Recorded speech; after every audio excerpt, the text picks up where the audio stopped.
welcome back to the 𝗪𝘀 podcast, Coming Home.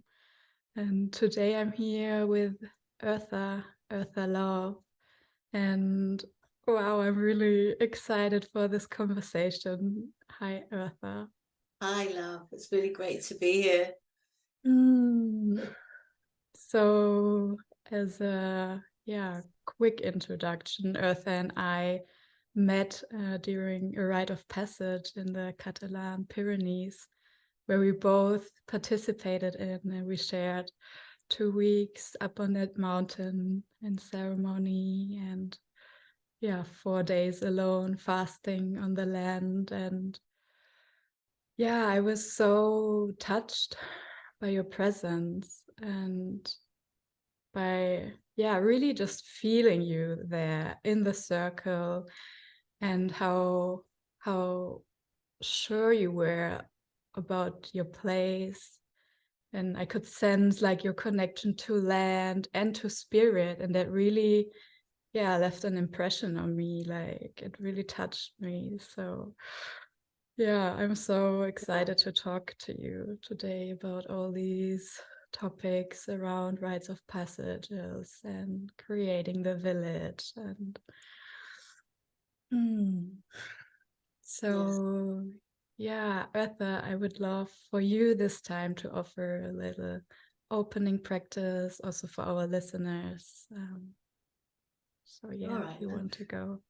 Thank you. Thank you so much for inviting me on. I feel that time when we met was deeply in my body too, a remembering of that time of what we shared as sisters on the mountain, and that crossover between the younger sisters and the older sisters. So thank you. Feeling really grateful for being able to share with you.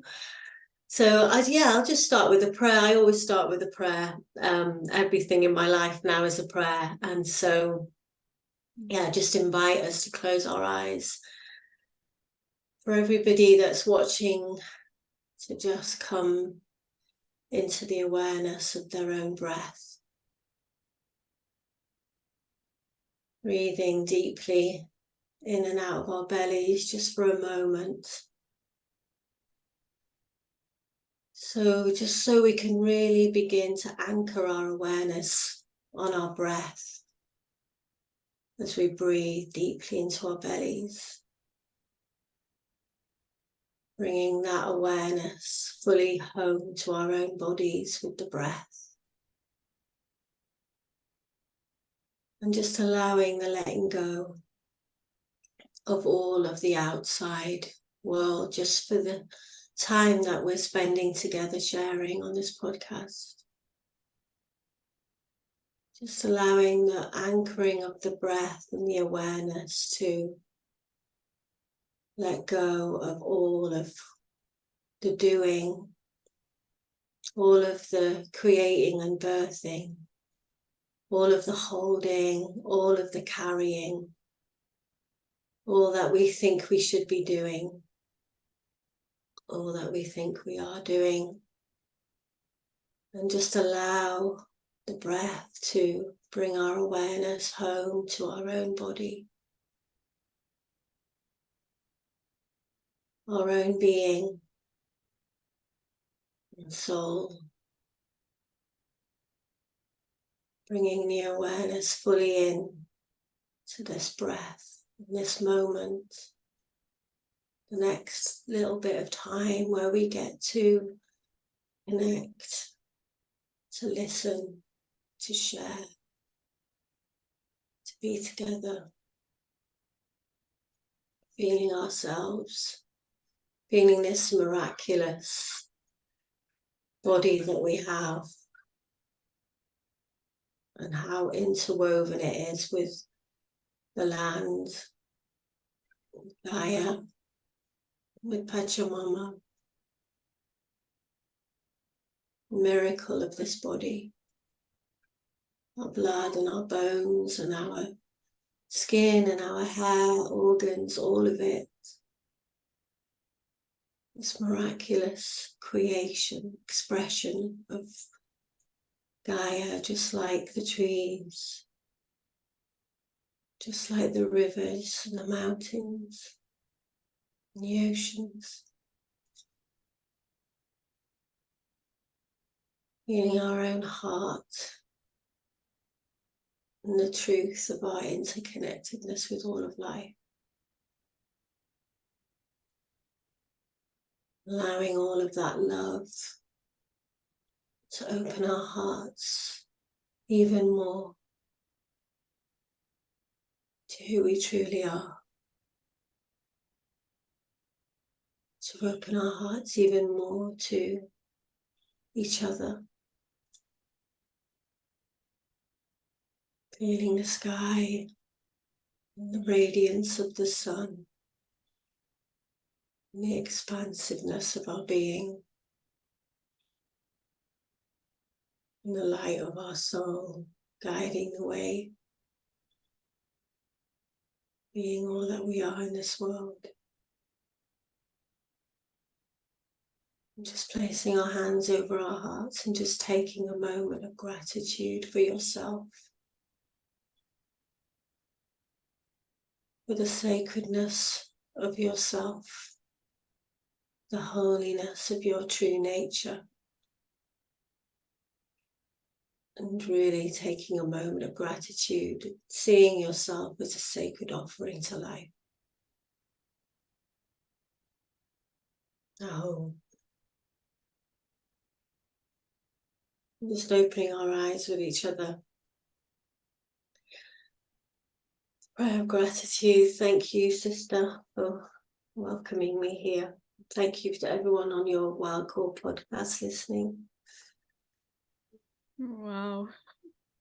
I could have continued like this Yes. for the rest of the podcast. I know. Just do a podcast on that. Thank you so much for offering that. Okay, so yeah, as an introduction, I always like to ask my guests 5 quick questions, and you just say the first thing that comes to your mind. So so the first one is, what's one thing that sets your soul on fire? Oh gosh, instantly is being alive, the love of this earth that we're given every day. Yeah, just touch your mama. Okay, the second one is, to which kin of the more than human world do you feel especially connected to? The rivers, the rivers, because I feel the rivers flowing through everything now. The sacredness of this journey that we're on, our own inner river reflected on the outer. How, we have this life that's like this incredible river flowing to the ocean of death. That's how I feel. And how much we have this, we have to learn the surrender that the river gives us, that, to just let go and allow ourselves to be carried towards the ocean of consciousness, which is death to me, and how we get to experience the miraculous nature of flow by getting out of the way of ourselves and allowing our own inner river to carry us forward in the unfolding of our lives. So the rivers, definitely, because they teach us so much, and they hold so much. On the land, the pristine waters are needing to be taken care of, right? So I think a lot of water pilgrimages, blessings with the rivers.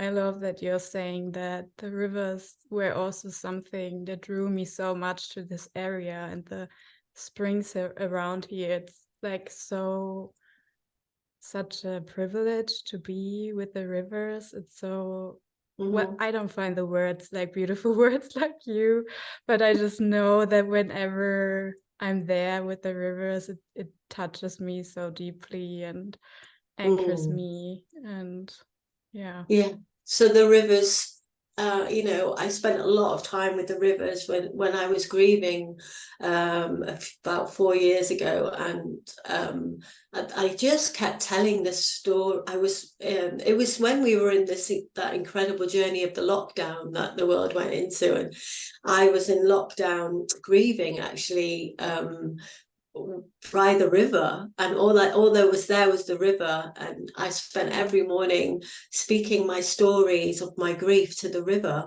and it was, you know, a spontaneous act of needing to heal myself, to be with my children in a good way.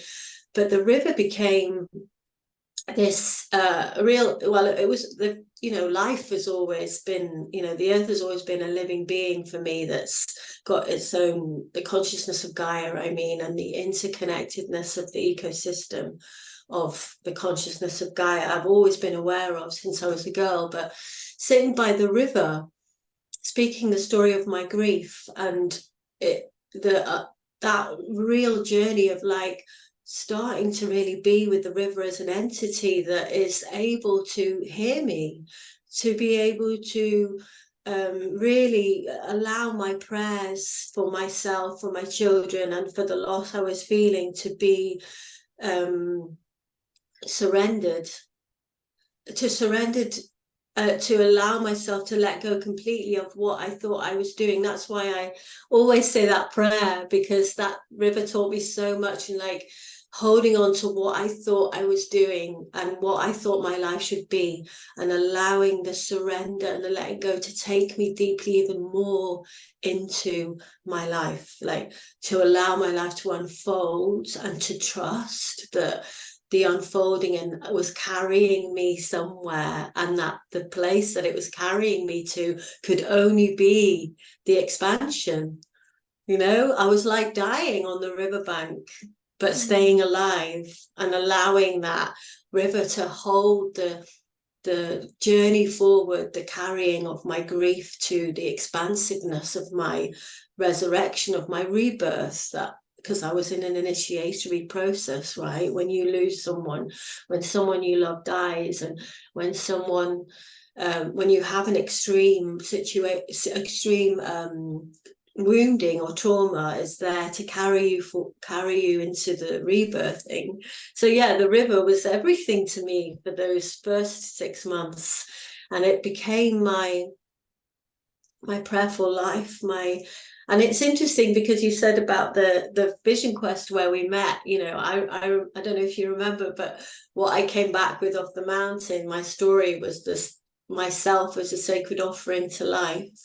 Mm-hmm. And that was what I learned on the mountain, to really be in my self-love.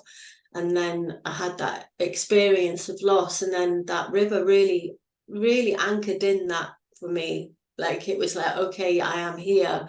I am this sacred prayer of an offering to this river of all of my grief, all of my emotion, all of my being to be rebirthed. And I really started to understand that journey of baptism. I'd never thought about that before. Mm-hmm. You know, baptism and the cleansing of and the renewal and the rebirthing of yourself through the waters. So yes, the river's been a really beautiful part of my journey for the past 3.5 years. So giving thanks to the rivers. Wow. Yeah. I think, yeah, we might dive into that topic of, yeah, like being reborn through grief and loss. It's funny, it doesn't feel like 5 quick questions. I feel like, wow, yeah. This is really powerful and deep, but let's get back to it later. I will come back there later. I have another question. What are you currently unlearning?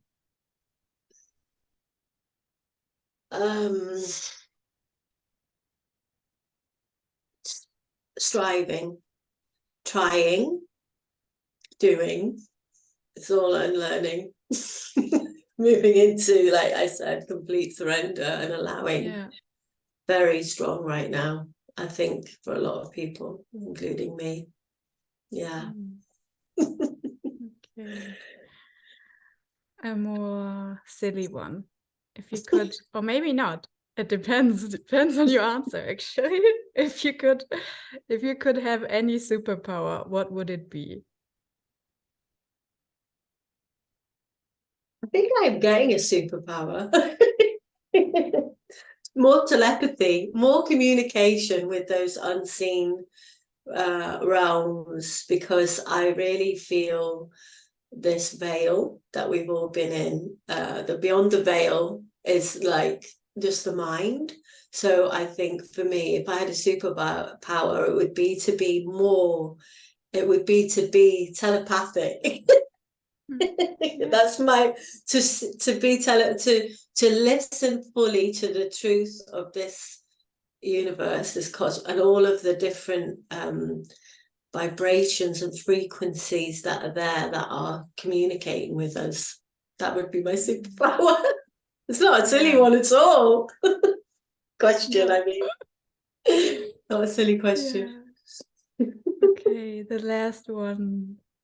Finish the sentence. Home is inside my heart, because it takes me to the light of my soul. Beautiful. Thank you so much. Nice questions. Thank you. I'm going to have a sip of water. Very nice questions. I like those questions.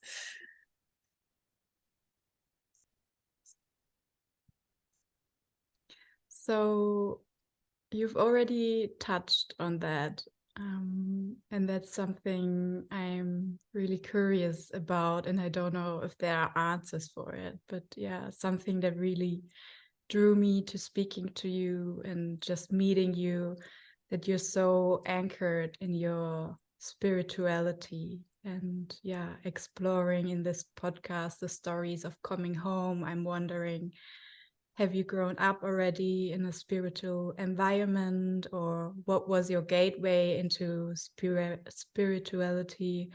Were there any teachers, traditions, or life moments happening?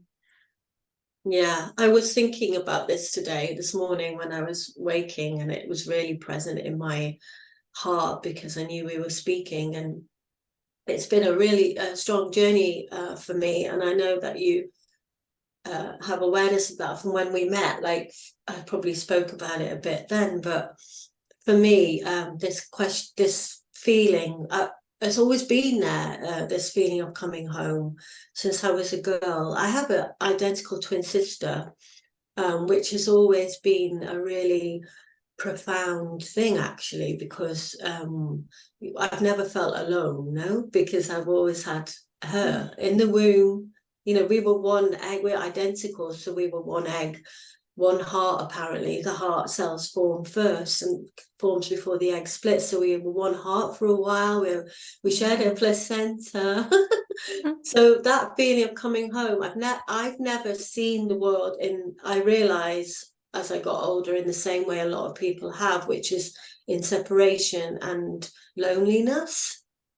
So because I've never been alone, I don't know what it feels like to be alone, because I've always got another, which is my twin, and that's projected out in my reality a lot. And the biggest feeling of coming home, which put me onto my path of shamanism, actually has been my way in, finding shamanic teachers with the indigenous people, and that way in was because I was questioning why others didn't have that sense of home, of oneness that I had. And my biggest like my trauma, I guess, that propelled me forward to heal myself was being brought up in a culture that didn't recognize what I was feeling, which was connection to everything and complete oneness with all of life. But being brought up in a culture in the West where I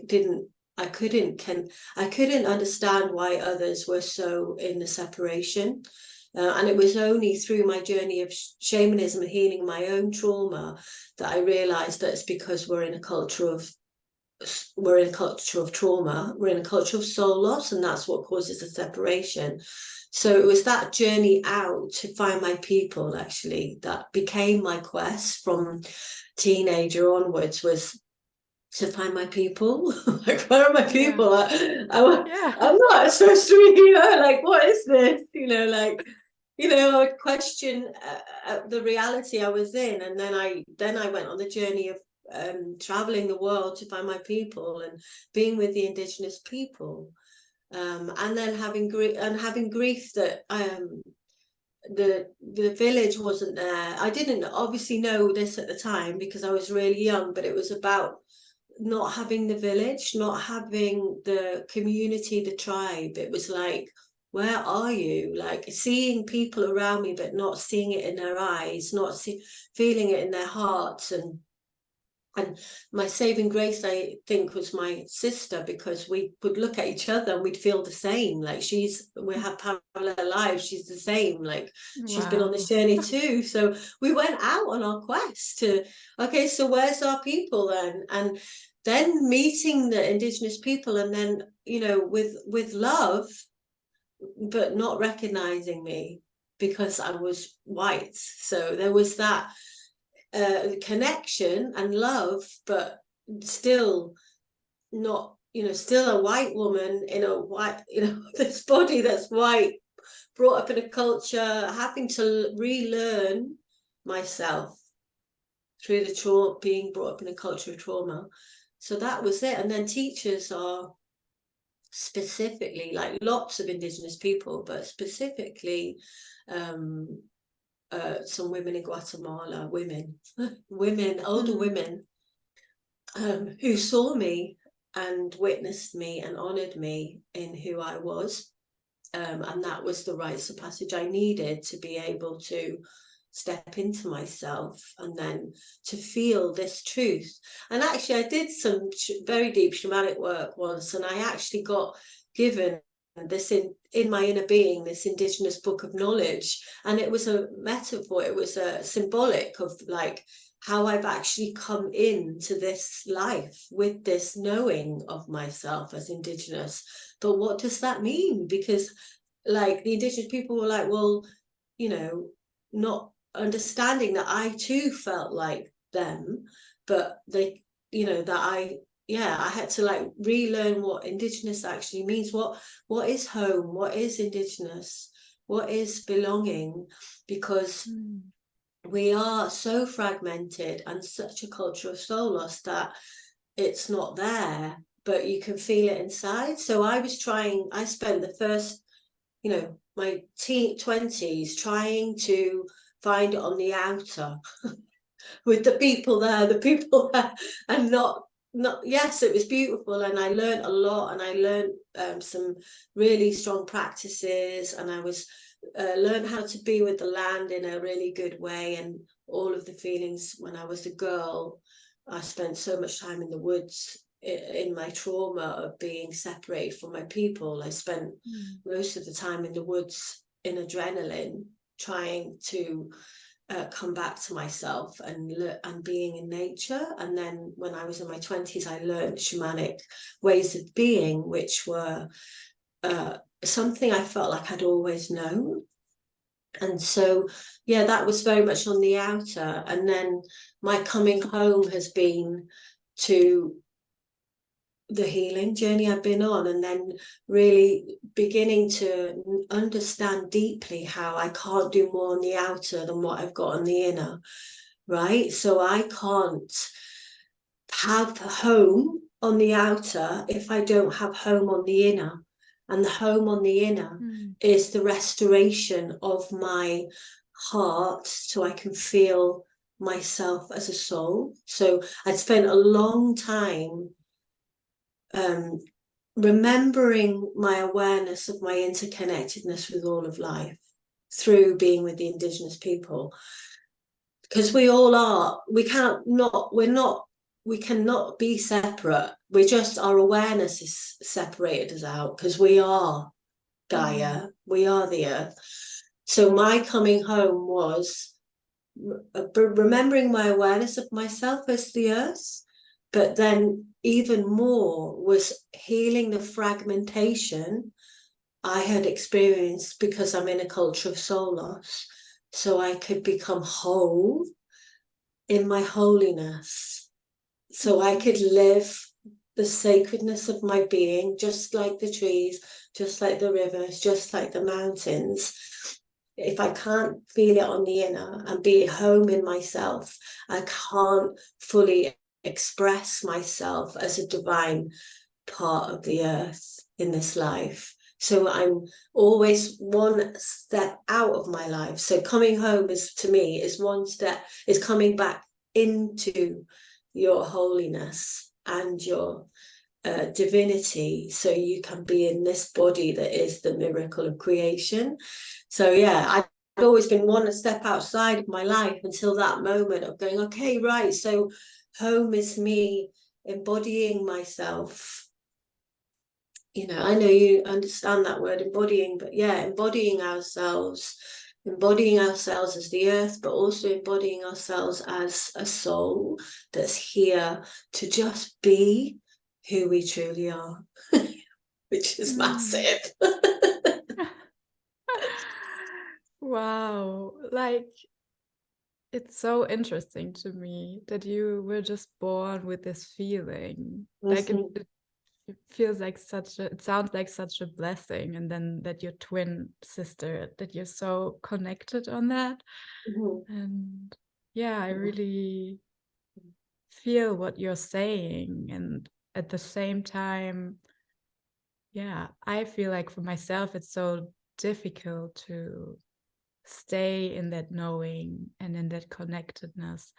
I feel like our generation, especially since the digital age, and there's like so much information and distraction and possibilities, you know, it's like so much. Also when we think about spirituality, and everything feels like so all over the place and overwhelming that, yeah, sometimes the essence gets lost. And I can just say that for myself, that I feel like I got it, and then I fall out of it again, and then I remember again, and then it's lost again. And yeah, I think it's like this dance, and but it also needs, I feel, you know, the community and the village to remember and to bring us home, even though we have to do it for ourselves.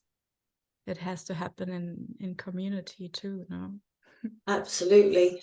And I feel, you know, this path of like coming home is so interwoven with rites of passage, and you cannot have a rites of passage without the village. So, you know, this ability to come home to yourself comes from being seen and witnessed and honored by the community, because you can't see yourself. So, you know, we have these initiatory processes that happen to us. So that what you said, moving in, moving out a bit, that is, you know, the space that we're all in. But it's about, you know, for me, one of the key things is integrating, like, you know, what you said, there's so much going on in the world. There's so much, especially in the spiritual community right now, that we have to navigate, because it's not all healthy and it's not all, you know, yeah. So we have to, how do we then have these spiritual experiences, have these, the need to embody ourselves, but, you know, and to come home to ourselves, because we have to do it on the inner. How do we do that? We have to have integration. So to me, that's where we need our communities. This is what I'm trying to do in my own work, is to hold the space for people to integrate, because the biggest part of integration culturally for me is rites of passage ceremony, because that's when you have these experiences. So for those of us who are healing ourselves and on that journey of coming home, you know, we have to do the inner work of clearing our trauma that's fragmented us, so we can't feel our true self. And we have to tend to our hearts, because we have to love ourselves enough to do this work, and to feel again, you know, and to grieve and all of those things. But when we do that, the next step is to be able to have it witnessed and honored so that it can integrate.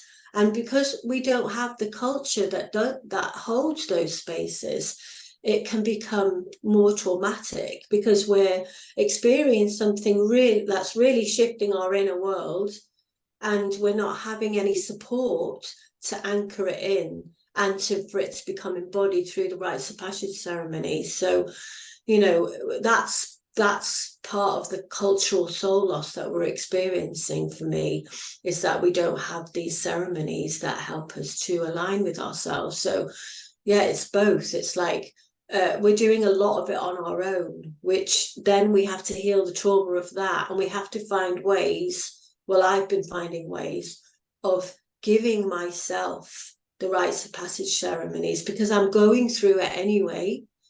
It's happening all the time to us. We're constantly in the process of death and rebirth. And how are we, you know, if I don't have a culture around me that sees that I'm dying, but I'm staying alive, I'm having a death experience threshold that I'm moving through, but staying alive. If there's nobody around me that says, oh my God, this woman, this sister, she's having a death experience, like we need to make ceremony for her so she can move through to the rebirth, I'm staying stuck in it. I'm staying contracted. So what I have to do is create those ceremonies for myself. That's the only way I've been able to do it, is to create those ceremonies for myself on the inner, because I don't have it on the outer. And then I've learned how to give it on the outer to others, because I've given it to myself. And it's not perfect. It's a work in progress. It's like step by step, we're regenerating culture, aren't we, together. This to me is regenerating culture together. So sitting with you inviting me on here, us witnessing and honoring each other and hearing each other's stories is vital to the integration. Like for me, sitting with you helps me to integrate my elder that's coming, because now I'm in menopause. So that's what you're giving me, is this moment of integration for you to hear my words as an older woman, and for me to receive your understanding as a younger woman, so that I know I'm on the right track, because I can't have an ego that thinks that I know it all. You know, this is what's happening right now. We have to let go of so much because we're regenerating a culture, and we're not quite sure what we're doing, but we have to be together in it, don't we? Yeah. That's, you know. Yeah. I love that you're saying that. Just it's like so to the point.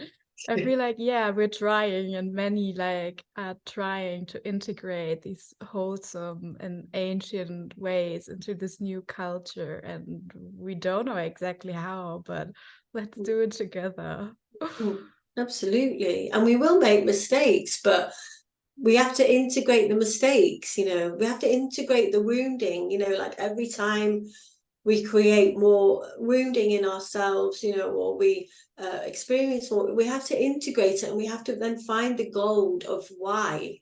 What is happening? Why is it? What is the gift in this? You know, we're constantly transforming ourselves by, you know, I call it transforming wounds into higher states of consciousness, because, you know, we're moving on this huge, you know, massive evolutionary process right now. We're like, it's going very quickly, and we're evolving really quickly, and our, you know, it can get a bit messy and a bit chaotic. So yeah, coming back to that awareness that everything is perfectly designed, even in the tragedies, if we bring consciousness to it, to bring us more to the love, towards the light. Otherwise, what is the point? You know, it's like, you know, there's so many tragedies happening right now on the earth, and it's like, how can we, for me, how can we help what's happening? Is to find the ways of these tragedies to bring us to more love, because otherwise all is lost. Because if we allow these tragedies to take us into more trauma and to stay stuck in that trauma, we're lost. What we have to do is, you know, like when I've been feeling a lot of grief about some of the things that are happening And I had to sit with my altar, I had to sit with my shrine, and I had to let myself feel the grief of what's happening on the other side of the world that I can't necessarily do anything about. And I grieved for a whole day, and I let that grief transform this wounding that I was feeling into more love, more awakening of myself, so that I can then hold space for the younger sisters who are coming to me, who are also feeling grief. So I can help them move their grief into more love. And so then they can then go out and help others to grieve and to feel more love. And then we can come back to our hearts, and we can allow the darkness or the wounding or the tragedies to bring us home to more love. So then we begin to be able to restore the outer from the place of love, not fear and tragedy, because otherwise we're going round and round in circles in a culture of trauma and soul loss. And then we're becoming more fragmented and more separate, more separation, rather than more love happens when we don't transform our wounding into our coming home. That's how I feel. That's my experience.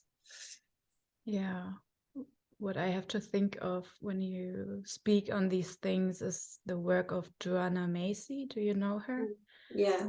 And yeah, this work around working with our grief for the tragedies that are happening in the world, the ecological loss, the climate crisis, and coming together over these feelings and finding ways to act together and to empower ourselves and not to drown in our grief. And I think, wow, that's such important work we have to do these days, because otherwise, yeah, it's so easy to drown and to feel overwhelmed and paralyzed. And to come back to trust that all is well on the earth will continue. She might change form, but she will continue, and we change form constantly, and we continue even after death, I believe. That's my experience. And I feel that when my work is this, I'm always thinking about the next 7 generations. I can't not. I've always been that way. So I have this very strong visionary ability, like a prophecy ability that I've always had, to see how every action I take benefits or doesn't benefit the next 7 generations. And yes, there's a lot going on the planet, but if our future generations are brought up in despair, they're lost. They are not going to be able to act. So we have to bring them up in trust that all is well. Like with my own daughter, I have 2 daughters, 18 and 15. And they are in that space of a massive initiation of separating from me and going out into the world and becoming an adult. And I hold space for them, because I could give them, they know I do rites of passage, but I can't give them a rites of passage ceremony because they're my daughters. They don't want me to give them a rites of passage ceremony. That's just my stuff. So I have to go, okay, so they're going out into this culture again of, not holding them. I can't hold them anymore. I'm their mother. So they don't want, they push against me. And then there's no, to me, where's the culture to catch my daughters as they become adults? So it's not there. So what I do is I just bring them up with trust that all is well, that they have a soul that is their guiding light, that their life will unfold just as it's meant to be, and they have been brought up with a strong connection to the earth and a strong connection to their hearts, so that they can trust that they are held in love, and that if they listen to their hearts, they know what to do. So when we go into despair, and when we don't move through grief, or we don't move through our death initiations, we stay contracted and stuck in the density of those feelings and that trauma, and we can't really see. We can't see life, we can't see love, and then we can't act. And, you know, that's where, you know, a lot of people feel paralyzed, they feel in despair, and that's not life. Life is love. Like, the earth's giving us her love every day. You know, every single second we're loved by life. And it's like, what the best thing we can do is recognize ourselves as a walking prayer for love and give that love back. So that's, I feel like sometimes for me, there's nowhere else to go but in. And then from that place of in, I can act on the outer in a good way that benefits life and benefits the future generations. Yeah, it's interesting. Like, what comes up for me is that it all comes back again also to finding peace with death, and also, you know, hardship and challenges and the cruel sides of life, and integrating that. Yeah, absolutely. Death is a huge, you know, it's such a, it should be at the center of our lives, right? Because it's such a beautiful medicine. Like, like years ago, I was questioning, why death? You know, like, why death? Why is the universe that's created such perfection created death? Why is this? And yeah, on the level of the earth, we have to renew ourselves. We have to, you know, let our body become the compost for life to continue as an offering back to the earth when we die. But on a soul level, it's for, I feel, it's for, like, because we have to keep evolving. We have to keep, you know, it's like we have to let death break us open in our hearts.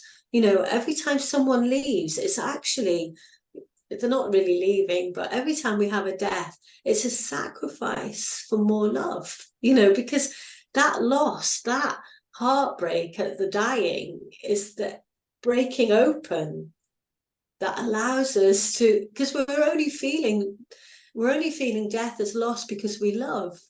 And that love is what takes us to the truth of our eternal nature, that life will keep rebirthing itself over and over and over, because that's, the universe is in constant state of expansion.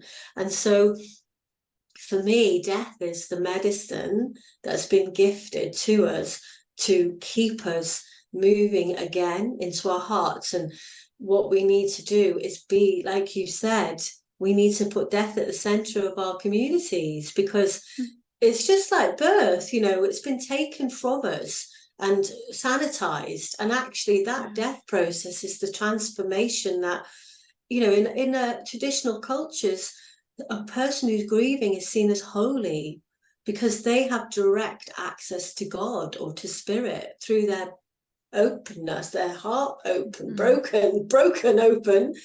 So that holiness, that ability to be in the holy, is seen as the oracle that's needed to move the tribe forward, to take the village forward in its love of each other, of its love of being alive. And it's the medicine that's needed for us to be fully alive. And it's like we're sanitizing it and putting it to one side, so we're not really being fully alive. We're not being fully aware of ourselves. And I feel that, you know, we need to bring that right back in and see it for what it truly is, and to recognize that we are eternal and life will continue, maybe in a different form, but that's okay. You know, like, we don't need to be afraid. And once we face that fear of death, everything changes in your life, because it is the shift that's happening. So I wanted to say something that's coming to me about density. So in my traditions that I'm actually trained in, there's this difference between density. So density they call 𝗪𝗁𝗁, which is, it's a Peruvian tradition. 𝗪𝗁𝗁 is the densest form of energy on the planet in these tribal people's tradition. The opposite is 𝗪𝗁𝗵, which is highly refined light energy, and life is all the spectrum in between. And what they say is the earth, in her pristine state, is full of 𝗪𝗠𝗵, yeah, full of this highly refined energy. And the only thing that creates density is the human race, right? Because why? Because we're in our minds. Our minds are constantly creating density, which is the only... So that's the only thing. The earth in her pristine state is full of 𝗪𝗠𝗵, which to me is actually, when I feel it, could be heaven, could be paradise, is probably paradise, because it's the life force of those wild places. You know, that's why women like you and me, we want to be in the wild, because we feel the 𝗪𝗠𝗵, we feel the life force, and we feel it flooding through us. And then we start to understand that actually our vibrant health in ourselves is 𝗪𝗠𝗵. When we can allow ourselves to open to the 𝗪𝗠𝗵, the wild places, it's true health and wellness, because we are, of course, in our pristine state, we are 𝗪𝗠𝗵, we are lights. And then we realize this mind is creating 𝗽𝙚𝙡𝙤 density all the time. So the spiritual path for me, of connecting back into our awareness of our interconnected with all life, is to understand that this veil is here. This veil is just the mind, and we go beyond the veil. We have to come into our hearts. So again, it brings us back in to our hearts, so we can switch off the generating of the density, the 𝗽𝙚𝙡𝙤, you know, and come into our hearts and keep generating love, 𝗪𝗠𝗵, more love. And I feel so, you know, I understand that tradition so much, because it's not spiritual bypassing. It's not, okay, we're just going to go to the light. No, we go to the 𝗪𝗠𝗵, we become the 𝗪𝗠𝗵 that we are, the light that we are, by transmuting the density, the wounding, because the 𝗪𝗠𝗵 is the life force, the wounding is the mind. So we keep recycling the density, you know, clearing the density in ourselves and in our communities, so we can return to the health of the life force within us and without us, you know. And it's what if anybody who's listening has been to a pristine wild place on the earth, you will have felt the 𝗪𝗠𝗵. Yeah.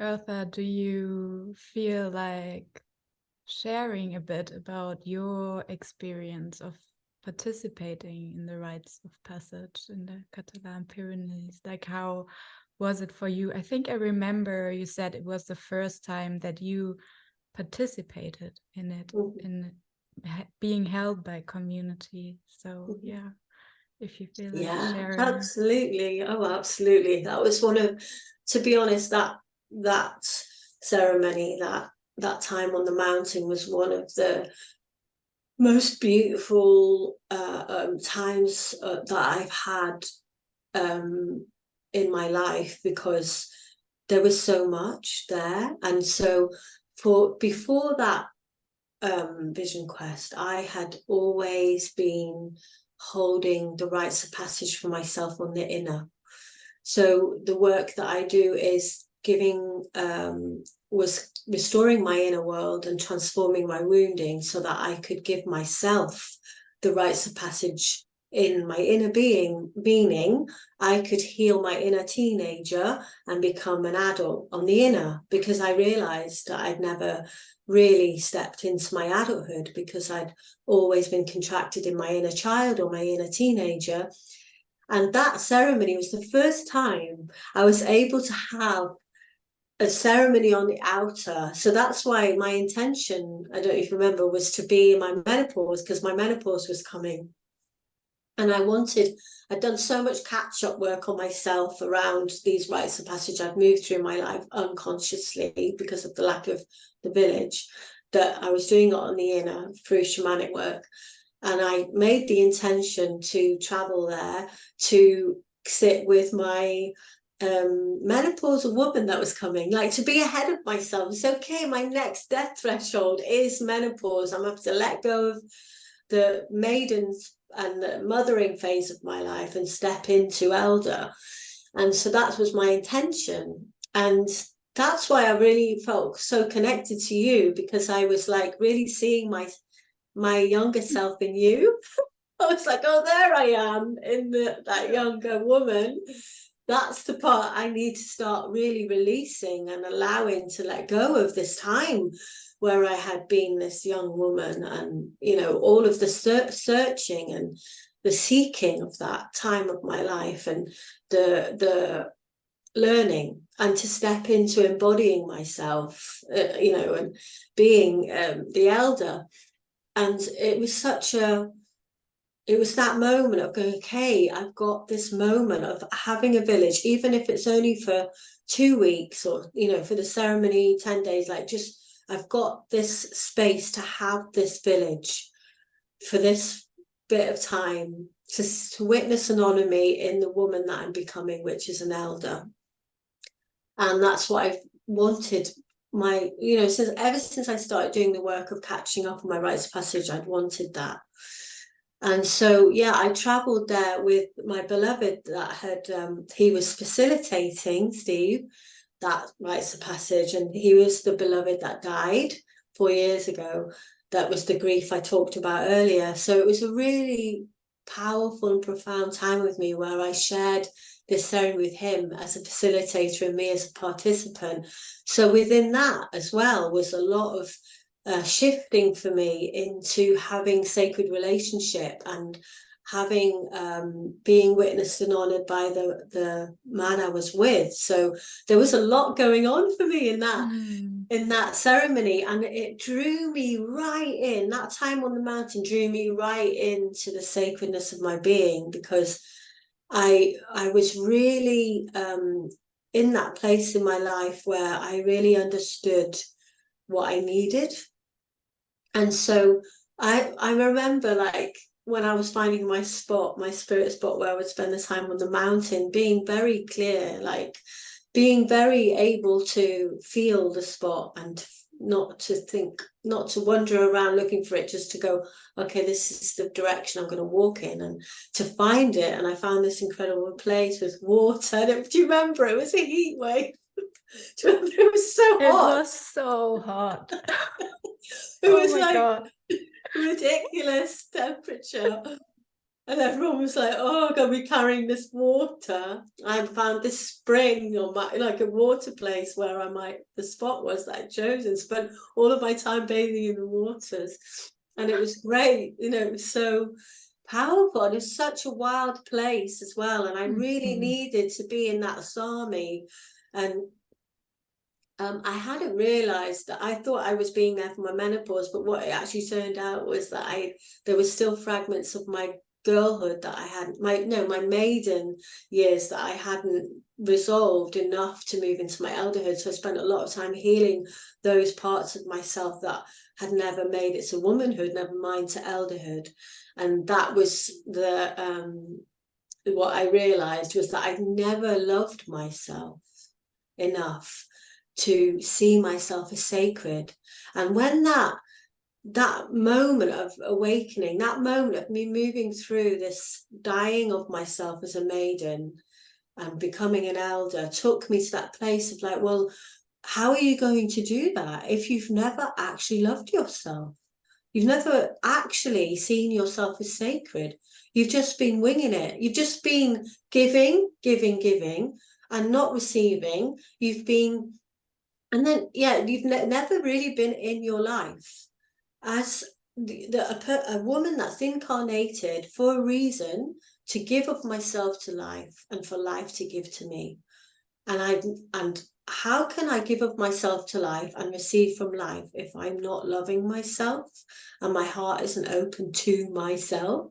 And I spent all of that time, when I had that, okay, I get it, I'm sacred too, because I've spent so many years going, okay, you know, praying to the earth, praying gratitude to the trees, to the rivers, to the mountains, to the people over there, but never to myself. never prayed to myself, never made an altar to myself, you know, like, yeah, for my own healing, but never for my own sacredness, to really see myself as sacred and to see how that sacredness fits perfectly into this this dance of living energy that is the earth, the ecosystem of Gaia. I fit perfectly into that if I see myself as a sacred offering to life, know myself as a sacred offering to life. So that's what I spent the time doing. I had this incredible spirit spot where this grandmother rock staring down at me, you know, going, okay, you are going to become an elder. This water that I could bathe myself in to cleanse, you know, to rebirth myself. And I spent the whole time going into each tree, each rock, each, you know, piece of flower, offering myself to that rock, offering myself to as a sacred offering. I offer myself to this tree being, because I'm offering myself, my heart, to you, so that I can fully receive you and allow myself to fully receive myself. And in that moment, I just felt that dance of living energy, the life force of myself within this ecosystem, myself fitting perfectly into the ecosystem of Gaia. And then I had this incredible experience of when I came back down and I spoke. I think I spoke a lot, and then the woman who facilitated it, Diana, just started singing. Do you remember? Everyone was singing that I was sacred. Do you remember that? There was like, she reflected back my sacredness, and then we had a moment where I went in the middle and everyone was singing around. Do you remember? That was, I couldn't believe that she did that, because that was the work I was doing for all of these women that I was training in rites of passage. I was getting, we were doing inner work, get them to feel themselves becoming an adult, and then I would get the other women in the group to sing to that woman in the center. So I'd never said that to her, but she completely guided that. And then I had what I received what I'd been giving out that I'd never received, because I was always holding the space. And it was, I just felt that anchoring in of the village into my heart. And what I realized was that, you know, since then I've been like, if we can't have the village, like you're there in the Pyrenees, I'm here in Portugal, and I'm sure we've both got beautiful people around us, but we don't necessarily have the village that we know is the depth of the village that we're looking for, that we want. We can if we can just have it for 10 days, or if we can just have it for a few hours, that is enough to anchor in some of our integration of our lives. So as we go along in our lives, you know, and if we can create a moment where, even if it's just for a couple of hours, where we have some ceremony with others to help us to integrate the experiences that we're having, that everything we're experiencing is part of our coming home, and to have some witnessing and honoring of that is incredible. So after that, I did more work in my community, and with Steve, where we were holding the girls and the boys as well. And it was like really anchoring in that understanding of what it feels like to have the village witness and honor you. Like, nobody can, unless you've had it, you cannot comprehend the depth of what it feels like to be witnessed and honored. Isn't it? It's credible. I mean, I just read a journal entry yesterday when I was like feeling into the episode, and I was reading it and I was feeling it again. You know, for me, it was really a moment of, wow, like the world that I'm imagining, like it's possible, you know, the people, they are out there, and it's not, you know, made up. It's like there are these ways, and there are these people who want to show up in this death. And Absolutely. I that was such a powerful time for me to be, and you know, it's that thing of being with others of different ages as well. Like I keep saying about being with Absolutely. you, it's so important. It's so vital that we reflect each other as we move through these that, you know, so there's, in my teachings, there's 9 thresholds that we move through on our journey from birth to death, and each one of those thresholds is a death rebirth moment, a rites of passage that are, if we bring consciousness to them, conscious death moments. And ultimately those conscious death rites of passage moments are to bring us to our ultimate experience of conscious death, to how to have a conscious death when we actually leave our bodies. We're being shown over and over again how to die well and to stay alive, and we're not being conscious in that journey. It's happening to our bodies whether we like it or not. We're just so in our minds that we're not being conscious of what's going on. Our body, this is how perfectly designed creation is. We've been given this body, this unique expression of the earth that has this potential, you know, that is going through this death and rebirth constantly, you know, with our hormones, with our journey to adulthood, with our journey to elderhood. We're dying and staying alive, and we've been given this body to be able to look, you know, to be with that. And we're so in our minds that we're not even seeing this, we're not even feeling the miracle that of this death and rebirth process that we're going through all the time. And we need to bring consciousness to it, because it's the vehicle, the teacher, you know, the teacher of how to die well. And it's like, that's why we're sacred, because this body is the temple, isn't it? It's the temple for us to come closer and closer to spirit, to whatever words people use for the eternal nature of life, of ourselves. Is our body's going through all the time, and we don't have any holding in that, you know. Or every teenagers becoming an adult trying to become an adult unconsciously by themselves, and staying stuck in teenager, stuck in child, stuck in toddler. And that's the fragmentation I'm talking about. We never in our wholeness, because we're always stuck, fragmented, you know, stuck in certain parts of our lives. We never truly make it into an adult, and to be in the wholeness of what we're here to give to life and what life has to give to us. And that's when we step into being able to give of ourselves to life and to receive from life. That's when we can let go of what I said earlier, striving, doing, fighting, you know, that fight or flight that we're living in, running away because we can't cope with the situation, running away from those people because they're, you know, we're finding it difficult and we can't connect, fighting our way through life because, you know, we're not able to just be in the trust and let life unfold. And so, yeah, we need to honor our bodies. You know, we get, like I said, we keep praying to the trees, to the rocks, you know, but we don't pray to ourselves. So yeah, that's been a really big one for me, is to love myself fully.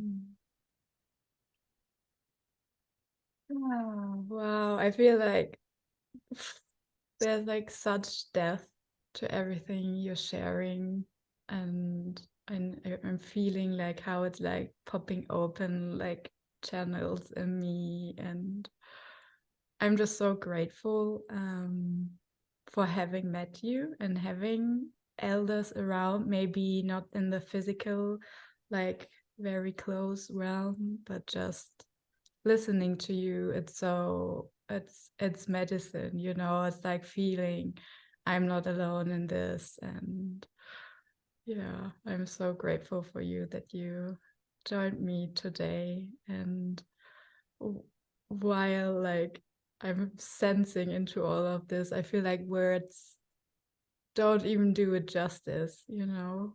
It's like we can talk about it and talk about it, but it must be felt. Yeah. Absolutely.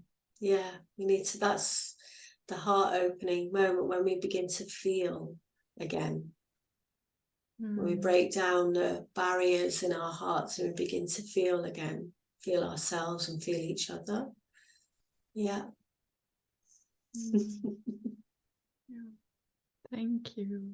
And yeah, for everyone who got curious, I will definitely link your work below in the description box. And yeah, I hope we meet again in person somewhere in wild nature. That would be so beautiful. Like, I would love to learn from you and keep connecting, however that looks like. Totally, I would love that. You're so welcome to come to the place in Portugal and come and be in the land there, but I'm sure we will. I would love that very much. Yeah, feel there's a lot more we could share. Yeah, and thank you so much for inviting me on and being able to share my words and my heart with everybody that's listening. It's a blessing. Such a blessing, and so good to see you again. Yeah. Okay, Eartha, take care and see you soon. Thank you.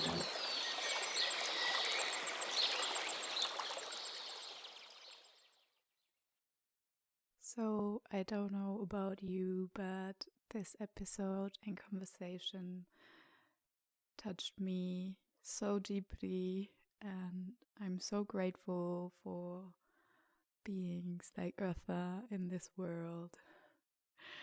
If you have been touched by this episode, I would love to hear from you, and if you can, it would be so dearly appreciated if you support the podcast with a donation. You find the link in the description box. And yeah, I really hope you took something from this that filled your heart and touched your soul.